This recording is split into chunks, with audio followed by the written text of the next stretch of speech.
So many times when you're making changes as a parent and you're trying to be more collaborative and you're trying to co-create with your kids rather than just control them and rather than just demanding obedience and compliance, I have found that a little something tends to bubble up in us, that we start to feel a little bit like we're losing and they are winning. Like it seems like, they're constantly getting what they want, but what I want is them just to do what I'm saying. And it starts to shift into this, like, is this really good what we're doing? Or is it just a bunch of us giving in to what they want? We're just going to raise a bunch of kids who are enabled and are kind of like, spoiled and selfish, and that fear definitely is real. And a lot of parents wrestle with it when they start to shift away from the more controlling, authoritarian approach to parenting. So today, Sarah and I want to dive into that very real fear. And we want to talk about how to shift that mindset. We're going to give you some real clear steps throughout this podcast about how you today can start to reshape how you see those moments, because it really isn't about winning or losing. It's actually about raising kids who have the skills to know how to create a beautiful life with you and with others. So I hope you'll take a moment, if you haven't already, to review, rate, comment. All that stuff on the podcast is so helpful to us. And sit back and enjoy. If you're in a home where there's a lot of competition and winning and losing, we're going to help you reshape that today. So I'm glad you're with us, and I hope you enjoy this episode. Welcome to the Art of Raising Humans. The Art of Raising Humans is a podcast designed to support, equip, and encourage parents on how to create long-lasting, deeply connected relationships with their kids that's free from fear and shame. Come join us on the journey.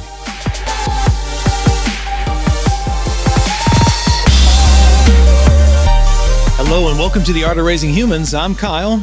Hi, I'm Sarah. And today we're dressed in fall colors, right? Because it's peak fall. I mean, it doesn't feel like fall.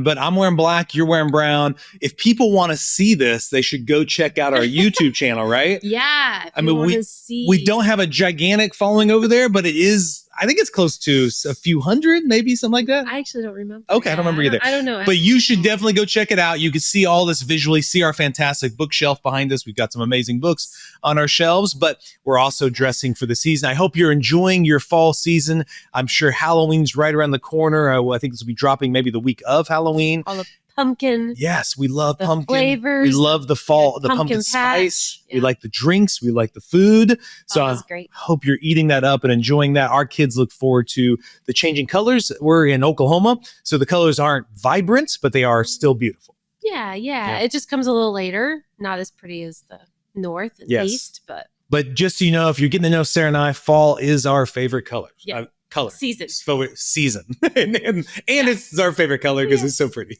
Yes. So we love the season. Now, we wanted to do this podcast, Sarah, specifically because we felt like it was a good partner to our previous podcast where we talked in depth about co-creating. Okay. So if you want to know what it means to co-create with your child, to do things with them rather than to them or for them, go check out last week's podcast and we'll do a deep dive into that. And the reason why we want to hit this topic is something that comes up a lot when you're talking about co-creating. And this just happened a few months back, Sarah, when I was coaching some parents. And one of the parents, if they're listening, they know who they are. They were saying, like, I just feel like it worked whenever I was co-creating. It was bedtime. The kid was wild and crazy, and it worked to make it more playful and do it with them instead of to them. But I felt like I was losing.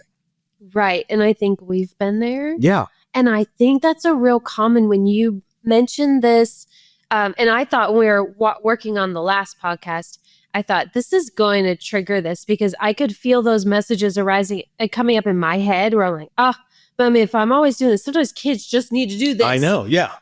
Everything doesn't need to be fun. I remember early on when we were parenting initially and just trying to invite the kids into doing some chores, like doing the dishes or, putting up stuff. And I remember our oldest would start to complain and want it to be fun. And I remember my brain would be like, everything can't be fun, man. Like sometimes you do things that stink because they need to get done, You just bury those feelings, throw them out the window. It doesn't matter how you feel. You just push through because otherwise you're going to not be able to push through Yes. hard things, and life is full of hard Well, things. you're going to enable these kids. They're going to be weak. They have no resilience. Everything's going to be like snowflakes and unicorns constantly. And they are winning because they're getting Yeah. exactly what they want, Yeah. how they want. You're losing as the parent Yeah, because your because- kids aren't just instant obedient, or you feel like you're almost having to jump through hoops and things like that. So I think I don't know, that's what comes up when Yeah. we're talking about Yeah. it. We hear other parents. I'm wondering, do you guys feel this as parents out there? Yeah. What comes up for you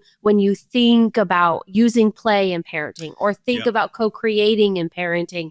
What triggers do you have come up from that wiring in your brain? Well, I think a lot of parents would say, well, if I don't punish, if I don't require instant obedience, it feels like my kids are getting away with it, right? Yeah. Or if I use play, then my kids win, I lose. And so let's talk about why this isn't true and what's really happening when we start to parent, in a collaborative way. That's what we're wanting to do, right? And I don't know what we're going to title this podcast, but I like this title about parenting isn't about winning or losing. It's about rewiring our mindset for connection. Yeah. Like it really is. In this podcast, you're going to hear, we're trying to shift the paradigm, change the focus. And that's really what happened. Like in that moment when I wanted our daughter to just do the chore without it being fun, I didn't care about connection. I just wanted it my way. And then she was saying, but I want it my way. And that's why it becomes a winning losing scenario when I'm the one guiding that.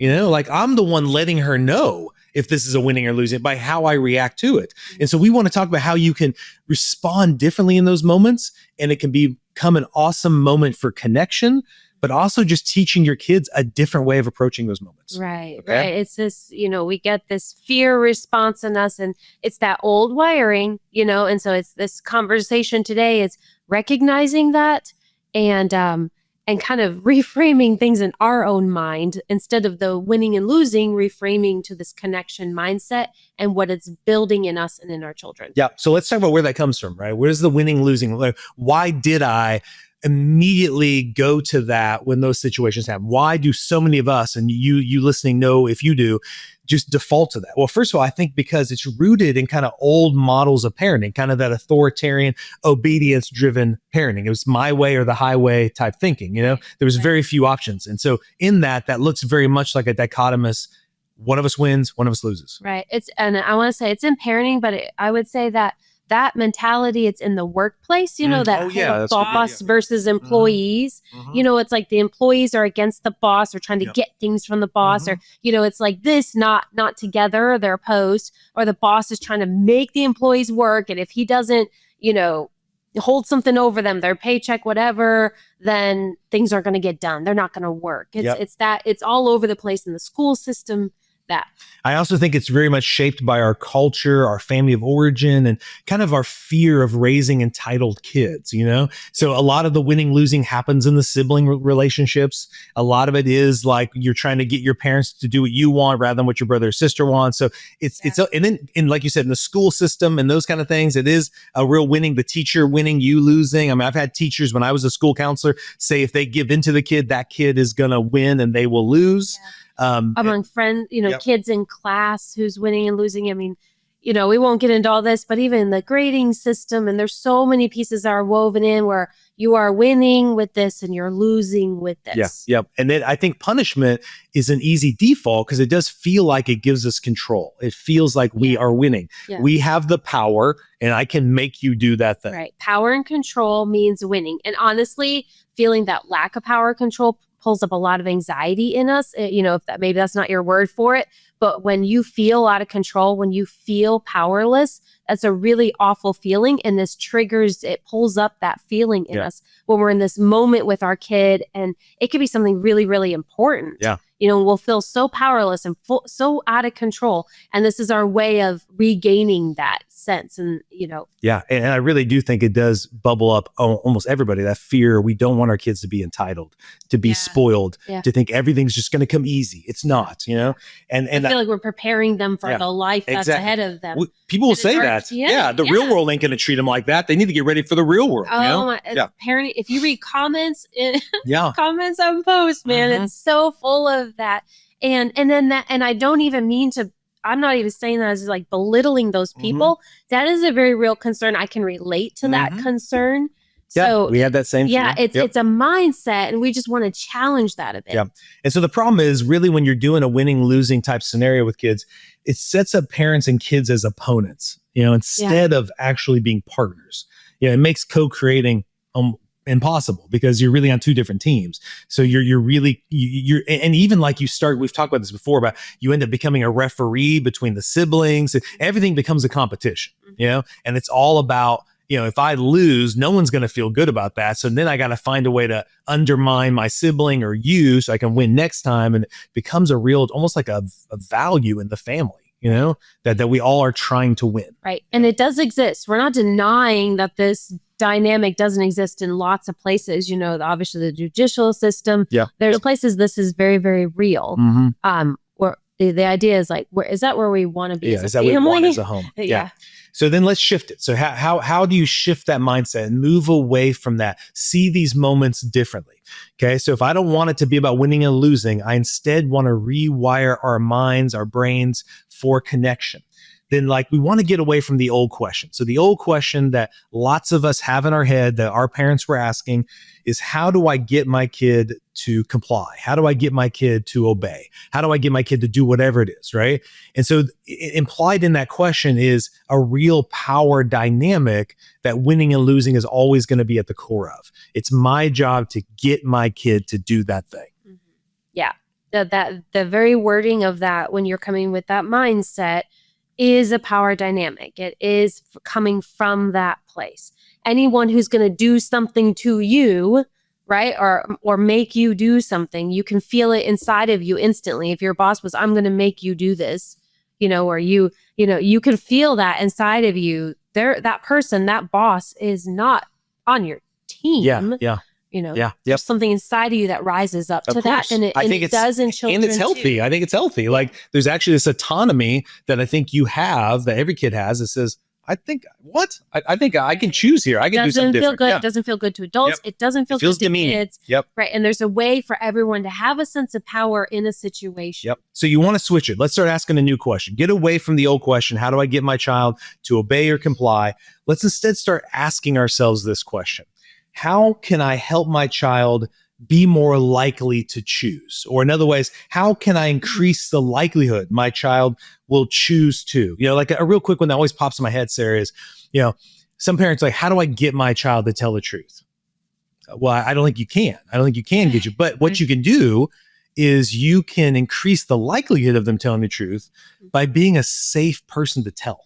Yep. If you are an unpredictable person, and I would do this with my boss. I would do this with a police officer. If I thought they were unpredictable and if I told them the truth, they were going to get really mad at me and, yell at me and possibly hurt me. I'm not telling them the truth. I'm going to try to bend the truth to where I'll get better outcomes, Right. Even in a friendship, any kind of relationship, you think if this person has a history with you where they fly off the handle at things that you don't expect them to fly off the handle at, or, you're going to be kind of cautious. You're like, what are they going to do here? How should I say this? So because you have that in any relationship. If your boss is that way, any relationship, that's a normal human response. And I'm even thinking in a healthy marriage, Sarah, I would totally think, okay, if I wanted to do something or buy something, how do I increase the likelihood that Sarah is going to say yes to this? But I think if we had a marriage that was very conflictual and maybe our connection wasn't that great, I would start slipping into, gosh, she always seems to win and I lose. Sarah gets what she wants. I don't get what I want. So how do I get her to agree to this? And it becomes more coercive. It becomes all those kind of things, right? As opposed to us collaborating and co-creating together, Right. And so this shift really starts to reframe our parenting from power struggles to skill building, right? I mean, think about that, guys. It's not about just getting them to do something in a moment, but it's actually teaching them the skill to choose this thing that you believe is healthy and good for them, right? And so it's like you're teaching them a skill rather than just demanding obedience. Right. To even go back to our podcast before, when you're co-creating, I think a great one for this is with technology and kids, where there's this pull inside of us to just control how much our kids are using it and how that looks versus coming alongside of them and creating it with them. So I think we all have that feeling inside of us and know what that's like. Yeah. So we want to reassure you that this doesn't mean you're giving up authority, right? I mean, you definitely, as a parent, you do have authority and power. The kids know that. Yep. What it means, though, instead of using your power against them, you're using your power and authority to guide and not to overpower. Right.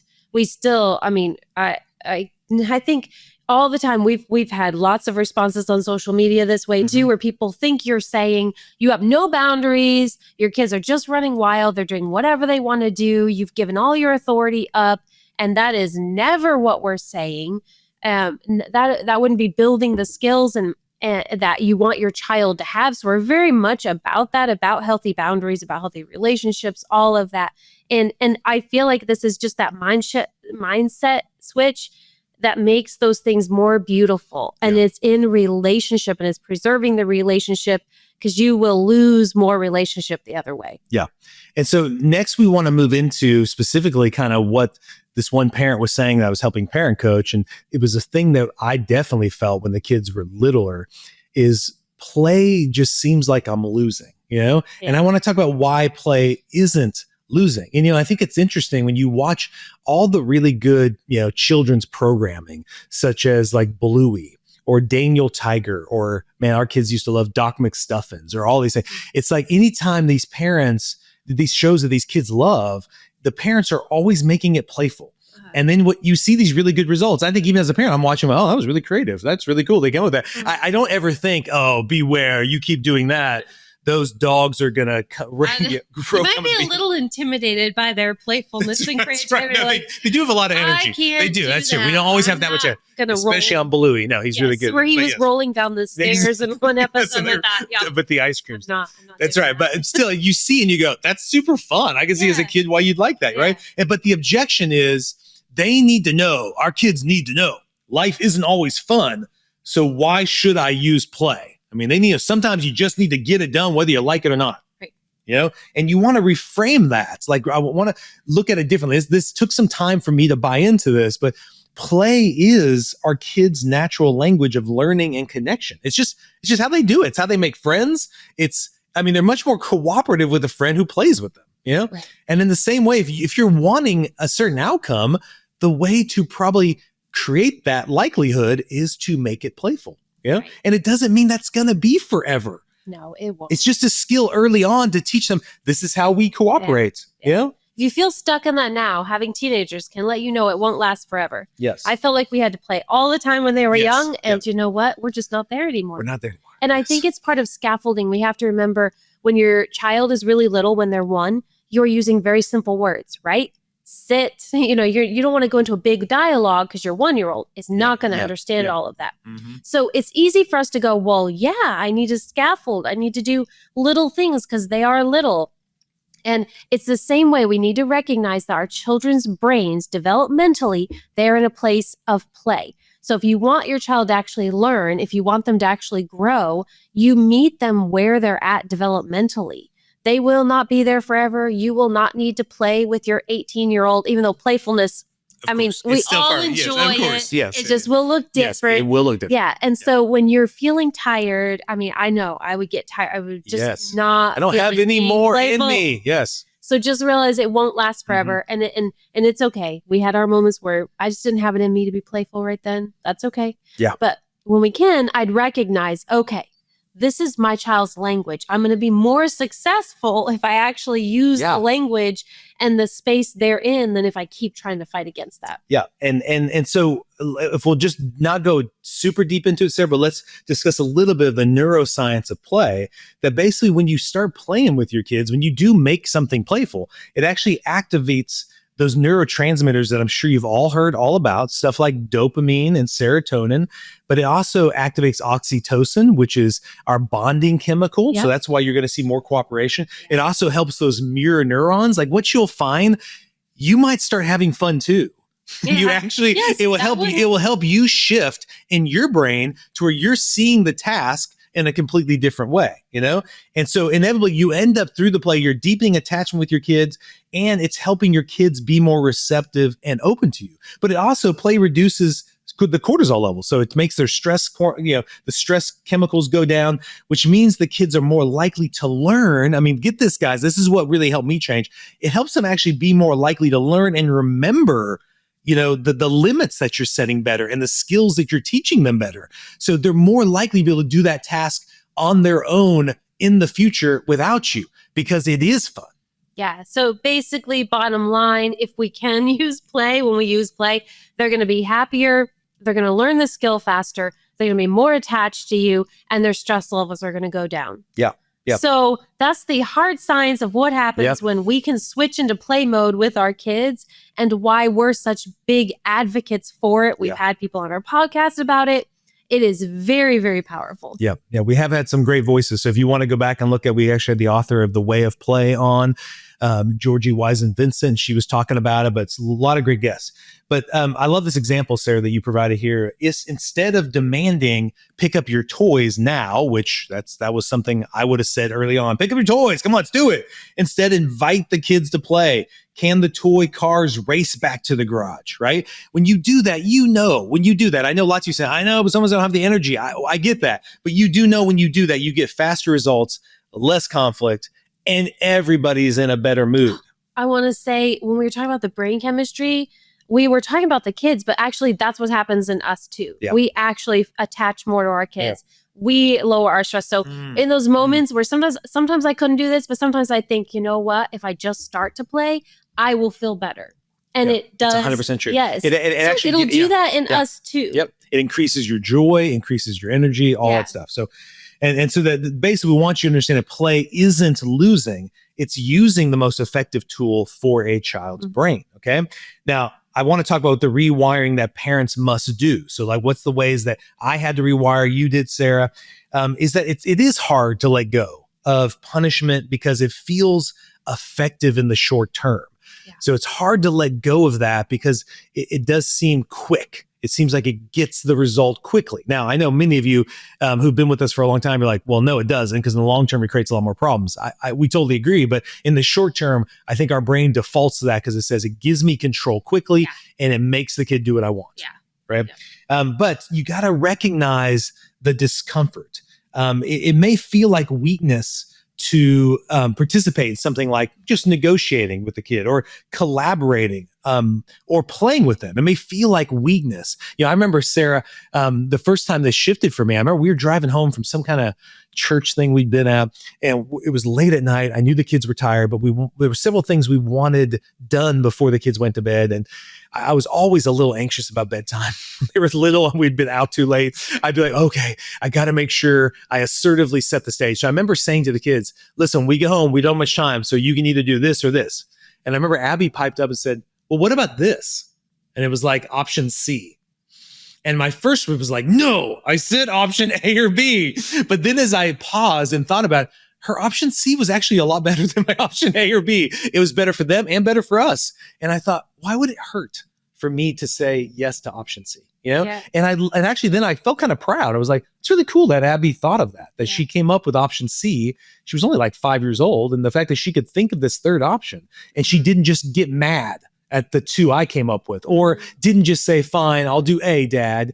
Instead, she's like, I think the best one would be option C. And then I was like, yeah, that's a really good one. And that was the first kind of awareness I had that we are teaching them these problem solving skills, that I don't always know what the best options are. I came up with A and B. I just made them up, and then she made up C, and it was really like a collaboration between all the ideas. Yeah. And how great it is in those moments too, where you actually are lending some of your power and control to them.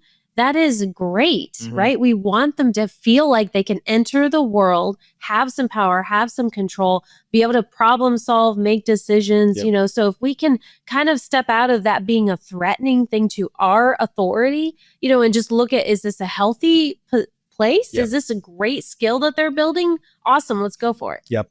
And so what's really happening in these moments, it's not weakness. You're actually strengthening their long-term wiring in their brain. So it goes back to you're actually teaching them these decision-making skills, these problem-solving skills. And, Dr. Dan Siegel, who does the interpersonal neurobiology, which we talked about back with Tina Payne Bryson, he talks about how repeated co-regulation with kids builds their prefrontal cortex. What we mean by that is these moments of conflict or these moments of, where it looks like it's getting into this winning or losing thing, us against them, when we can actually connect, collaborate with them, right? Co-create with them rather than having this winning and losing, teach them decision-making, empathy, regulation. All of those things can be taught in this moment if you just take that opportunity to do it.